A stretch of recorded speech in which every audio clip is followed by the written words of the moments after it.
So not the result we wanted last weekend, but as we discussed after the game, lots of positives. This group isn't one that you kind of need to lift after a defeat, is it? So how has training been this week? No, it's been real positive. Like I said, I think after the game we've learned a lot of lessons from that game. You know, they're the benchmark that every team's aiming to emulate. So their rucks, you know, they have really good ruck control, their control to floor, their peel out, you know, watching them compared to us, you know, we've got some work to do, and that's what we've been doing this week, making sure again we're very controlled in that area, because if teams get in again this competition, if rucks are quick, they're hard to defend against. The speed of what the players are, it's up another level to what we've been used to in the past. So again, making sure that tempo is nice and slow and on our terms really. There were some changes to the squad last week. Is that something that we're going to have to get used to this year, given the nature of the competition week in, week out?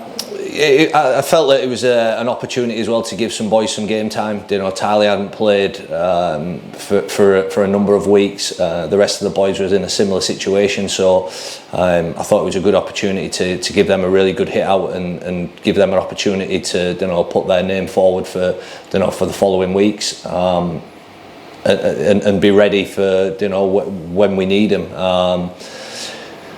So for us, yeah, we got them, like I say, minutes under their belt, so they'll be better for it. As a group, we don't want to change the team too much now moving forward. We're trying to stay with a settled team as much as we can from now on, because I just think it brings that continuity, that linking with the edges and with the middles, and that understanding defensively.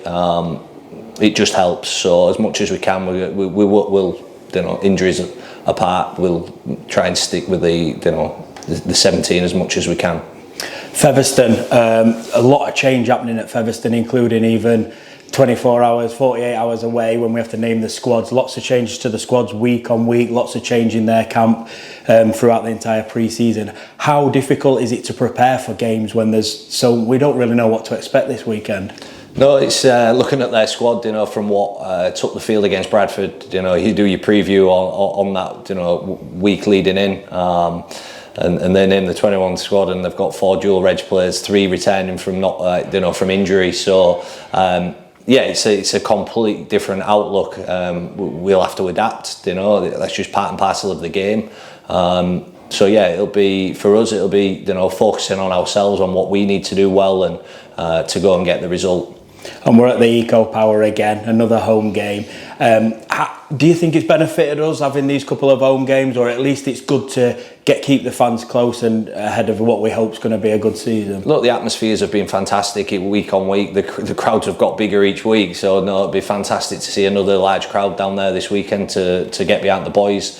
We're not a million miles away from getting results. This week, we can't keep saying that. We have to be, we're going to have to be at our best to get the result. We can't afford them little errors that were creeping into our game, and back-to-back errors, or an error followed by a penalty, because they usually result in a try in this division. And we've just been a little bit, guilty of providing teams with them. So we've spoke about that, trying not compounding an error with an error, or an error with a penalty, to give ourselves a chance within the game, because I just feel that we're working so hard, but probably in the wrong areas. So if we get that right, we'll be on the right end of the scoreboard.